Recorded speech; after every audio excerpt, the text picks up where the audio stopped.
வணக்கம் மக்களே, welcome back to நேற்று இன்று நாளை. இது வரைக்கும் நம்ம விதவிதமா பொங்கல் பார்த்துருப்போங்க. அரிசி பொங்கல், மில்லட்ஸ் பொங்கல், அவல் பொங்கல், ரவை பொங்கல், ஏன் நம்ம புதினா பொங்கல் கூட பண்ணியிருந்தோங்க. ஆனா இன்னைக்கு பண்ண போது தக்காளி வெண்பொங்கல்.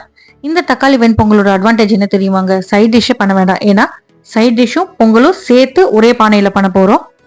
அதாவது 2-in-1 பொங்கல். இந்த 2-in-1 தக்காளி வெண்பொங்கல் எப்படி பண்ணங்கிறத பாக்கிறதுக்கு முன்னாடி நம்ம சேனலுக்கு நீங்க ஃபர்ஸ்ட் டைமா வரீங்கன்னா மறக்காம சப்ஸ்கிரைப் பண்ணுங்க. இப்ப வாங்க வீடியோக்குள்ள போகலாம்.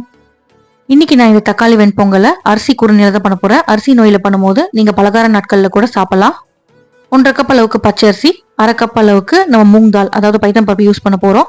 அரிசியை நல்லா களைஞ்சிட்டு டவல்ல நிழல்ல உணர்த்திட்டு ஒரு 1/2 hour கழிச்சு அரிசி எடுத்து மிக்சி ஜார்ல சேர்த்துக்கோங்க. இந்த மாதிரி நம்ம நிழல்ல உணர்த்தி எடுத்து அதுக்கப்புறம் அரைச்சோம்னா நோய் பார்த்தீங்கன்னா ஈவனா ரவை மாதிரி உடையும், மாவு வேஸ்டேஜும் பெருசா இருக்காது. அரிசியை மிக்சி ஜார்ல போட்டு கண்டினியூஸா அரைக்க கூடாது. ஜஸ்ட் பல்ஸ் பண்ணா போதும். அப்பப்போ ஷேக் பண்ணி விட்டு பல்ஸ் பண்ணுங்க. அப்பதான் எல்லாமே ஈவனா பிரேக் ஆகும். இப்போ இது தனியா ஒரு பவுல்ல எடுத்து வச்சுக்கலாம். முக்கியமான இன்கிரீடியன்டான நம்ம தக்காளியை அரைச்சிக்க போறோம். இந்த அளவுக்கு நான் 5 தக்காளி யூஸ் பண்ணியிருக்கேன். பொங்கல் தனியா கொச்சு தனியா பண்ற ரெசிபியை நம்ம இன்னைக்கு பொங்கல் கொச்சு சேர்த்து ஒன்னா பண்ண போறோம். ஜஸ்ட் டைம் எனர்ஜி எல்லாம் சேவ் பண்றதுக்காக தான். அடுத்ததா நம்மளுக்கு பைத்தம் பருப்பு பாத்தீங்கன்னா 1/2 கப் தேவைப்படும். பைத்தம் பருப்பை நல்லா வாஷ் பண்ணிட்டு ஊற வச்சுக்கோங்க. இதெல்லாம் ரெடி ஆகிறதுக்குள்ளேயும் பைத்தம் பருப்பு ஒரு 15 minutes ஊறுனா உங்களுக்கு சீக்கிரம் வெந்துடும்.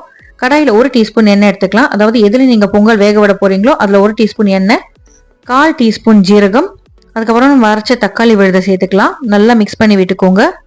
நல்லா வேகிறதுக்கு பெரிய பாத்திரமா யூஸ் பண்ணிக்கோங்க. இதை நீங்க கடாயில பண்ணோன்ட்டு இல்லைங்க, ப்ரெஷர் குக்கர்ல கூட பண்ணலாம். ரொம்பவே டைம் சேவிங். பட் ட்ரெடிஷ்னலா இருக்கணுங்கிறதுக்காக நான் இன்னைக்கு மண் பாத்திரத்துல பண்ணியிருக்கேன். இப்போ உங்களுக்கு இந்த அரிசி பைத்தம் பருப்பு குக்காரத்துக்கு எவ்வளவு தண்ணி தேவையோ அந்த தண்ணியை இந்த தக்காளி விழுதோட சேர்த்துட்டு நல்லா கொதிக்க விட போறோம். 1/2 கப் அளவுக்கு அரிசி, 1/2 கப் அளவுக்கு பைத்தம் பருப்பு யூஸ் பண்ணிருக்கோம். நீங்க டைரக்டா கொதிக்க விடுறீங்கன்னா உங்களுக்கு 8 to 10 கப் தண்ணி தேவைப்படும். ப்ரெஷர் குக்கர்னா 6 to 8 கப் சேர்த்தா போதும். இப்போ இதுலேயே கொஞ்சம் கருவேப்பிலை, 1/8 டீஸ்பூன் அளவுக்கு மஞ்சப்பொடி, 1/2 டீஸ்பூன் காஷ்மீரி மிளகாய் பொடி, அதுக்கப்புறம் ஹோல் பெப்பர் கொஞ்சமா சேர்த்துக்கலாம். வாசனைக்காக இந்த தண்ணியிலேயே கொஞ்சம் பெருங்காயம் சேர்த்துக்கிறேன். இதெல்லாம் நம்மளுக்கு தண்ணி கொதிக்கிறதுக்குள்ளேயுமே நம்ம சேர்த்து முடிச்சிடலாங்க. காரத்துக்கு நான் 1 பச்சை மிளகாய் சேர்த்துருக்கேன். நல்லா காரசாரமா வேணும்னா நீங்க 2-3 பச்சை மிளகாய் கீறிட்டு சேர்த்துக்கோங்க. தண்ணி தளத்தளன்னு கொதிக்க ஆரம்பிச்சோடனே முதல்ல நம்ம பருப்பை தான் சேர்க்க போறோம். ஏன்னா பருப்பு வேகிறதுக்கு லேட் ஆகும். அரிசியை நம்ம குறுன மாதிரி அரைச்சி வச்சுக்கிறதுனால அது சீக்கிரமே வெந்துடும். பைத்தம் பருப்பு பாதியிலேருந்து 3/4 பங்கு வெந்ததுக்கு அப்புறமா தான் நீங்க அரிசியை சேர்த்துக்கணும்.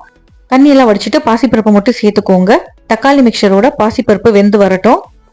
ஆக்சுவலி இந்த ஸ்டேஜ்ல உங்களுக்கு தக்காளி பருப்போடு சேர்ந்து கொச்சி வாசனை தாங்க வரும். நீங்க ஓப்பன் பாட்டில் வச்சு குக் பண்றீங்கன்னா அப்பப்போ கிளறி விட்டுட்டே இருக்கணும், இல்லைன்னா பருப்பு போய் அடியில ஒட்டிக்கும். இப்போ பருப்பு வெந்ததுக்கு அப்புறமா நம்ம இதுல அரிசி சேர்த்துக்கலாம். அதாவது அரிசி குருணை. நீங்க அரிசி குருணைக்கு பதிலாக முழு அரிசியாவும் சேர்த்துக்கலாம். நான் முன்னாடியே சொன்ன மாதிரி அரிசி குருணையில பண்ணும்போது நீங்க பலகார நாட்கள்லயும் சாப்பிட்டுக்கலாம். பிளஸ் அரிசி குருணை உங்களுக்கு சீக்கிரமே வெந்துடும். நல்லா கலந்து விட்டுட்டு அப்படியே தளத்தளன்னு கொதிக்க விடுங்க. அரிசி பருப்பு ரெண்டும் குழஞ்சு வர வரைக்கும் நம்ம வேக விடணும். ஓப்பன் பாட்டில் வச்சு குக் பண்ணிக்கோங்க. க்ளோஸ் பண்ணிங்கன்னா பொங்கி வரும். அப்பப்போ நடுவில் கிளறி மட்டும் விட்டுட்டே இருங்க. அரிசி பருப்பு குக்கால தண்ணி இல்லை ட்ரை ஆயிடுச்சுன்னா நீங்கள் தாராளமாக இதில் வெந்நீர் சேர்த்துக்கலாம். இப்போ இந்த தக்காளி வெண்பொங்கலுக்கு தனியாக சைட் டிஷ்ஷே தேவையில்லைங்க. பட் உங்களுக்கு சைட் டிஷ் வேணும்னா நீங்கள் இதை தேங்காய் சட்னி கூட பேர் பண்ணி சாப்பிடலாம். நம்மளோட டைம் எனர்ஜி எல்லாத்தையுமே இது ரொம்பவே சேவ் பண்ணுங்க. டக்குன்னு அப்படியே ஒன்றா எல்லாத்தையும் போட்டு நீங்கள் ப்ரெஷர் குக் பண்ணிவிட்டு கொஞ்சம் தாராளமாக தாளிப்பு பண்ணிட்டீங்கன்னா போதும். நல்லா வாசனையாகவே இருக்கும். இதுக்கு நீங்க இப்படி விட்டீங்கன்னா அரிசி உப்ப மாதிரி இருக்கும். பட் நீங்க கொடுக்குற தாளிப்புல தாங்க இது பொங்கலா மாறும். இப்ப அரிசியும் பருப்பும் நல்லா வெந்ததுக்கு அப்புறமா தான் நீங்க உப்பு சேர்க்கணும். முன்னாடி உப்பு சேர்த்துட்டீங்கன்னா வேகிறதுக்கு கொஞ்சம் லேட் ஆகும். நல்லா கலந்து விட்டுட்டு இதுக்கு தேவையான அளவுக்கு நம்ம உப்பு சேர்த்துக்கலாம். உப்பு சேர்த்துட்டு மறுபடியும் கலந்து விட்டுக்கோங்க. இப்போ இந்த தக்காளி வெண்பொங்கலுக்கு உயிர் நாடியான தாளிப்பை நம்ம ரெடி பண்ண போறோங்க. ரொம்ப ஸ்பெஷல்லாம் எதுவும் இல்லைங்க. யூஸ்வலா நம்ம பொங்கலுக்கு சேர்க்கிற தாளிப்பு தான். கடாயில 1-2 டேபிள் ஸ்பூன் எண்ணெய், 1-2 டேபிள் ஸ்பூன் நெய் சேர்த்துக்கலாம். இல்லை நீங்க வெறும் நெய்லியே கூட தாளிச்சுக்கலாம். அது உங்களோட சாய்ஸ் தான். பொங்கலுக்கு நீங்க நிறைய நெய் சேர்த்தாதாங்க வாசனையா இருக்கும். 1 டீஸ்பூன் அளவுக்கு ஜீரகம் சேர்த்துக்கலாம். ஜீரகம் நல்லா பொரிஞ்சதுக்கு அப்புறமா 2 டீஸ்பூன் அளவுக்கு பொடிப்படியா நறுக்கின இஞ்சி சேர்த்துக்கோங்க. இஞ்சி இதுலயே பொரியட்டும்.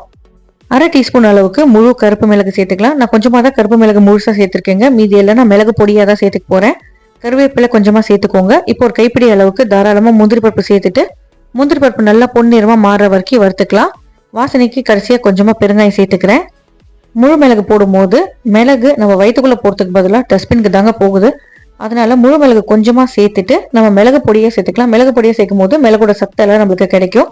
1-1.5 டீஸ்பூன் அளவுக்கு நான் கருப்பு மிளகு பொடி சேர்த்துருக்கேன். மிளகு பொடி சேர்த்ததுக்கு அப்புறமா உடனே அடுப்பு ஆஃப் பண்ணிட்டு கலந்து விட்டுட்டு நம்மளோட சூடான தாளிப்பை நம்ம ரெடி பண்ணி வச்சிருக்க தக்காளி பொங்கலை சேர்த்துட்டு கலந்து விட்டுக்கலாம். சூப்பராக நல்லா மிக்ஸ் பண்ணி விட்டுட்டு சூடாக தவளை இந்த தக்காளி வெண்பொங்கலை ஒரு தட்டில் சர்வ் பண்ணி கொடுங்க. அப்படியே கபகபன்னு காலி ஆயிடுங்க. சூடாக இருக்கும் போது கலராக இருக்கும், ஆற ஆற கெட்டியாயிட்டே போகும். சர்வ் பண்ணும்போது ஒரு டீஸ்பூன் நெய் சேர்த்து சர்வ் பண்ணுங்க, நல்லா வாசனையாக இருக்கும். ட்ரை பண்ணி பாருங்க, எப்படி வந்ததுங்கிறது எனக்கு மறக்காம கமெண்ட்ஸ் சொல்லுங்க. நம்ம சேனலுக்கு நீங்க ஃபர்ஸ்ட் டைமா வரீங்கன்னா லைக் பண்ணுங்க, ஷேர் பண்ணுங்க, சப்ஸ்கிரைப் பண்ணுங்க. தேங்க்ஸ் ஃபார் வாட்சிங்.